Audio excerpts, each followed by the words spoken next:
¿Alguna vez te has preguntado por qué tu apellido suena diferente al de tus vecinos? ¿Por qué hay apellidos que terminan en ez, otros en oa, algunos con esas extrañas consonantes catalanas y otros que parecen trabalenguas gallegos?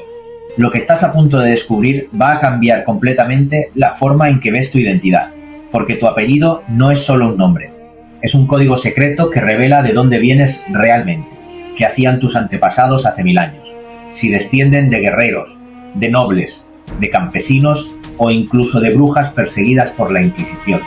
Y si tu apellido es vasco, catalán o gallego, prepárate, porque lo que voy a contarte hoy va a explotar tu mente. Hay secretos enterrados en esas sílabas que las élites españolas han intentado borrar durante siglos. Secretos que explican por qué España es como es hoy. Secretos que explican conflictos que aún no hemos resuelto. Así que quédate conmigo, porque esto cambia todo. Empecemos por los apellidos vascos, que son probablemente los más misteriosos y antiguos de toda la península ibérica. Si tu apellido termina en Ategui, en Etxea, en Goitia, en Zabal, en Uria, si lleva una TX, una Z, una combinación imposible de consonantes que hace que la gente fuera del País Vasco tartamudee al pronunciarlo, entonces tienes que escuchar esto. Los vascos son el pueblo más antiguo de Europa occidental. No son celtas, no son romanos, no son visigodos, no son árabes, son anteriores a todos ellos. El euskera, la lengua vasca, es el único idioma pre-indoeuropeo que sobrevive en Europa occidental. Eso significa que cuando los romanos llegaron a la península ibérica en el año 218 a.C., los vascos ya estaban allí. Cuando los celtas invadieron desde el norte, los vascos ya estaban allí. Cuando los primeros Homo sapiens cruzaron los Pirineos hace 40.000 años, es muy posible que los ancestros de los vascos ya estuvieran allí. Nadie sabe realmente de dónde vinieron. Son un misterio genético, lingüístico, cultural, y eso se refleja en sus apellidos. Los apellidos vascos no funcionan como los castellanos. En castellano, los apellidos suelen derivar de nombres propios, de oficios o de características físicas. González significa hijo de Gonzalo. Herrero significa que tu antepasado era herrero. Rubio significa que alguien en tu familia tenía el pelo rubio. Simple, directo, lógico. Pero los apellidos vascos son diferentes. Describen lugares. Etxeberria significa casa nueva. Agirre significa lugar visible o expuesto. Mendoza viene de Mendioza, que significa montaña fría. Aramburu significa extremo del valle. Eso significa que si tu apellido es vasco, no estás nombrando a un antepasado. Estás nombrando el lugar exacto donde vivía tu familia hace siglos. Estás llevando la geografía de tus ancestros grabada en tu identidad. Y eso es increíblemente poderoso. Pero aquí viene lo realmente fascinante. Durante siglos, los vascos mantuvieron un sistema legal único en España llamado los fueros. Los fueros vascos garantizaban que todos los vascos, absolutamente todos, eran nobles por nacimiento.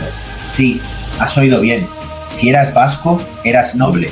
No importaba si eras campesino, pescador o herrero. La nobleza vasca no dependía de la riqueza ni del título, dependía de la sangre y del apellido. Esto creó una sociedad radicalmente diferente al resto de España. Mientras en Castilla había una diferencia abismal entre nobles y plebeyos, en el País Vasco todos se consideraban iguales en dignidad, y esto tuvo consecuencias enormes. Los vascos podían comerciar sin perder su nobleza, cosa prohibida para los nobles castellanos. Podían trabajar con sus manos sin ser despreciados, y sobre todo, tenían privilegios fiscales. No pagaban ciertos impuestos que el resto de España sí pagaba. Esto generó un resentimiento brutal durante siglos.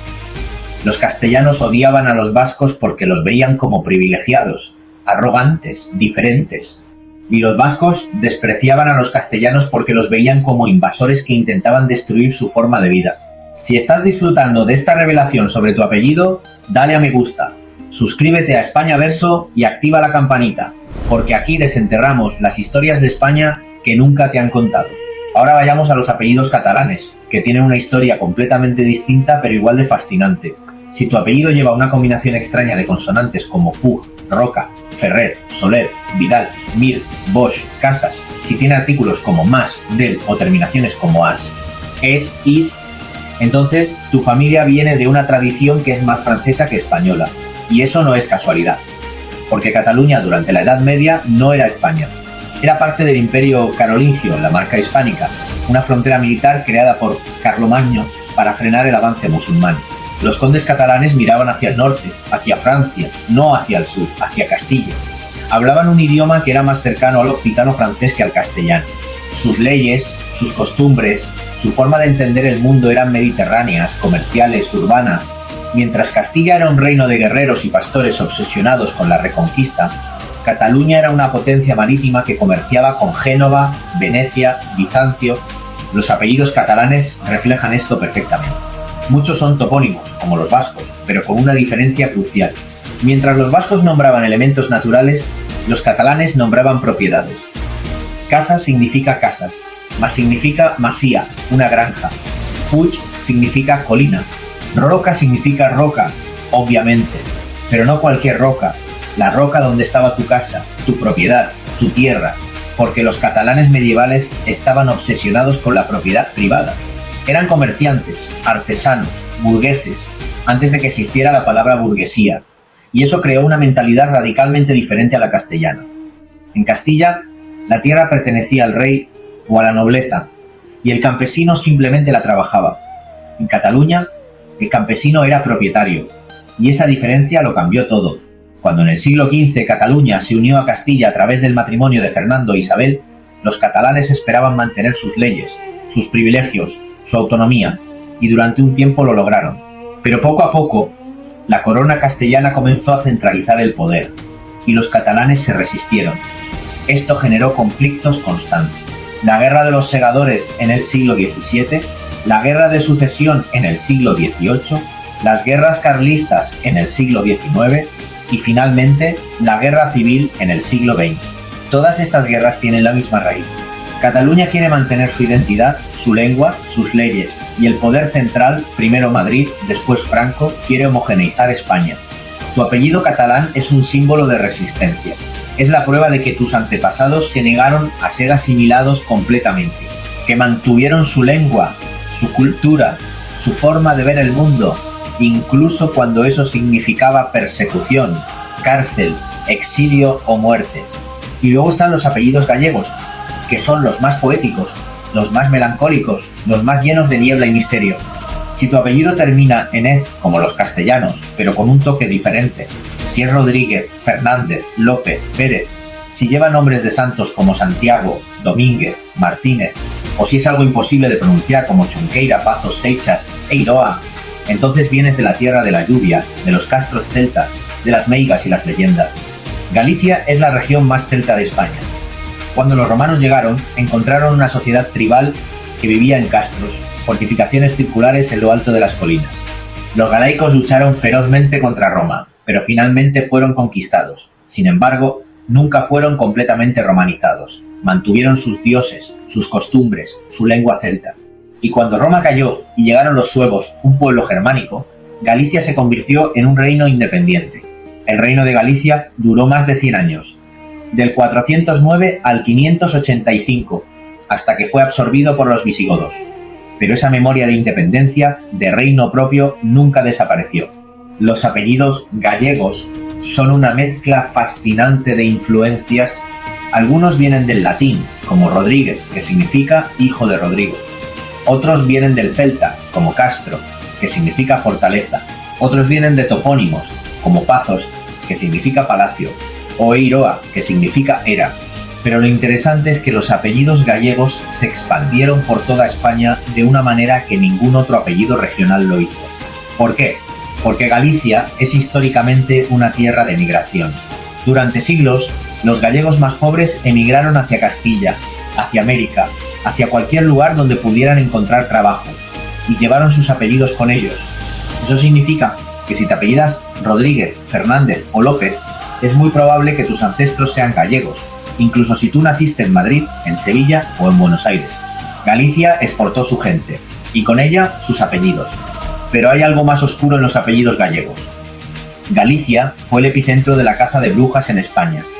Durante los siglos XVI y XVII, cientos de mujeres fueron acusadas de brujería, torturadas y ejecutadas. La Inquisición gallega era particularmente brutal, y muchas de esas mujeres tenían apellidos que hoy todavía existen. Si tu apellido es gallego y tiene referencias a la naturaleza, a lugares remotos, a elementos mágicos, es posible que alguna de tus antepasadas fuera acusada de meiga. Las meigas eran las brujas gallegas, mujeres sabias que conocían las hierbas, que curaban enfermedades, que ayudaban en los partos, pero la Iglesia las veía como una amenaza y las persiguió sin piedad. Hay un dicho gallego que resume esto perfectamente. Yo no creo en las meigas, pero ave las hainas. Yo no creo en las brujas, pero a verlas, las hay. Tu apellido podría ser el testimonio de esas mujeres olvidadas. Ahora bien, aquí está la pregunta que seguramente te estás haciendo. ¿Por qué importa todo esto hoy? ¿Por qué debería importarme de dónde viene mi apellido? Y la respuesta es simple. Porque España no es un país homogéneo. Nunca lo ha sido.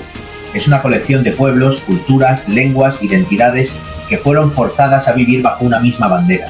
Y esa tensión nunca se ha resuelto. Los conflictos que ves hoy en España, el independentismo catalán, el nacionalismo vasco, el centralismo madrileño, las reivindicaciones gallegas, todos tienen raíces en la historia que acabo de contar. Tu apellido es un recordatorio de esa diversidad. Es un recordatorio de que antes de ser español, eras vasco, catalán, gallego, andaluz, extremeño. Y esa identidad primaria nunca desapareció del todo. Déjame darte un ejemplo concreto. Durante la dictadura de Franco, desde 1939 hasta 1975, hubo un intento deliberado de borrar las identidades regionales. Se prohibió hablar catalán, gallego y euskera en público. Se cambiaron apellidos vascos y catalanes para castellanizarlos. Se persiguió cualquier manifestación de cultura regional. Franco quería crear una España unida, católica, castellana. Y casi lo logra, pero no del todo. Porque los apellidos sobrevivieron. Porque la gente siguió hablando sus lenguas en casa. Porque la memoria es más fuerte que la represión. Y cuando Franco murió, todas esas identidades reprimidas explotaron. El País Vasco exigió sus fueros. Cataluña exigió su autonomía. Galicia exigió el reconocimiento de su lengua. Y España tuvo que reinventarse como un estado de autonomías. Un experimento político único en Europa que todavía está encontrando su equilibrio. Tu apellido es parte de esa historia. Si es vasco, llevas en tu nombre la memoria de un pueblo que nunca fue conquistado completamente. Si es catalán, llevas la memoria de una nación que fue absorbida pero que nunca se rindió. Si es gallego, llevas la memoria de una tierra que exportó su alma a medio mundo pero que nunca olvidó de dónde venía. Y si tu apellido es una mezcla, como la mayoría de los españoles modernos, entonces eres la prueba viviente de que España es un mosaico, no un monolito. Eres la prueba de que la diversidad es nuestra fuerza, no nuestra debilidad. Pero aquí está lo realmente importante. Conocer el origen de tu apellido no es solo un ejercicio de curiosidad genealógica, es una herramienta política. Porque en España, la identidad sigue siendo un campo de batalla. Hay quienes quieren que olvides de dónde vienes, que te conviertas en un ciudadano genérico, sin raíces, sin memoria. Y hay quienes quieren que te encierres en tu identidad regional y rechaces todo lo demás. Ambos extremos son peligrosos. La verdad está en el medio, en entender que puedes ser vasco y español, catalán y español, gallego y español. Que esas identidades no se anulan entre sí, que puedes honrar a tus antepasados sin odiar a los descendientes de otros antepasados. Así que la próxima vez que alguien te pregunte tu apellido, no respondas automáticamente. Piensa en lo que significa. Piensa en las generaciones que lo llevaron antes que tú. Piensa en las batallas que lucharon, en las tierras que trabajaron, en las lenguas que hablaron. Piensa en las mujeres que fueron quemadas por brujas, en los hombres que fueron ahorcados por rebeldes, en los niños que emigraron con una mano delante y otra detrás buscando un futuro mejor. Todo eso está en tu apellido. Todo eso eres tú. Y eso, amigos, es lo que cambia todo. Porque al final del día, España no es solo una idea abstracta en un mapa. Es millones de historias personales, de apellidos que cuentan batallas olvidadas, de lenguas que sobrevivieron contra todo pronóstico, de identidades que se negaron a morir. Y tu apellido es una de esas historias. Es tu conexión con un pasado que es mucho más complejo, más rico, más diverso de lo que cualquier libro de historia te contó. Es tu recordatorio de que vienes de guerreros, de comerciantes, de campesinos, de brujas, de santos, de rebeldes, de gente que sobrevivió a hambrunas, guerras, epidemias, dictaduras, y que a pesar de todo siguió adelante. Y te pasó ese apellido a ti, para que tú también sigas adelante, para que nunca olvides de dónde vienes, para que nunca dejes que nadie borre tu historia. Así que si tu apellido es vasco, siéntete orgulloso de llevar el nombre de un pueblo indomable. Si es catalán, siéntete orgulloso de llevar el nombre de una nación que nunca dejó de luchar por su identidad. Si es gallego, siéntete orgulloso de llevar el nombre de una tierra que conquistó el mundo con su melancolía y su poesía. Y si es una mezcla de todos ellos, siéntete orgulloso de ser la prueba viviente de que España es diversidad, resistencia y memoria. Porque eso es lo que somos. Y eso es lo que nunca debemos olvidar. En Españaverso seguiremos desenterrando estas historias. Seguiremos recordándote quién eres realmente. Porque la historia no está solo en los libros. Está en tu apellido. Está en tu sangre. Está en ti.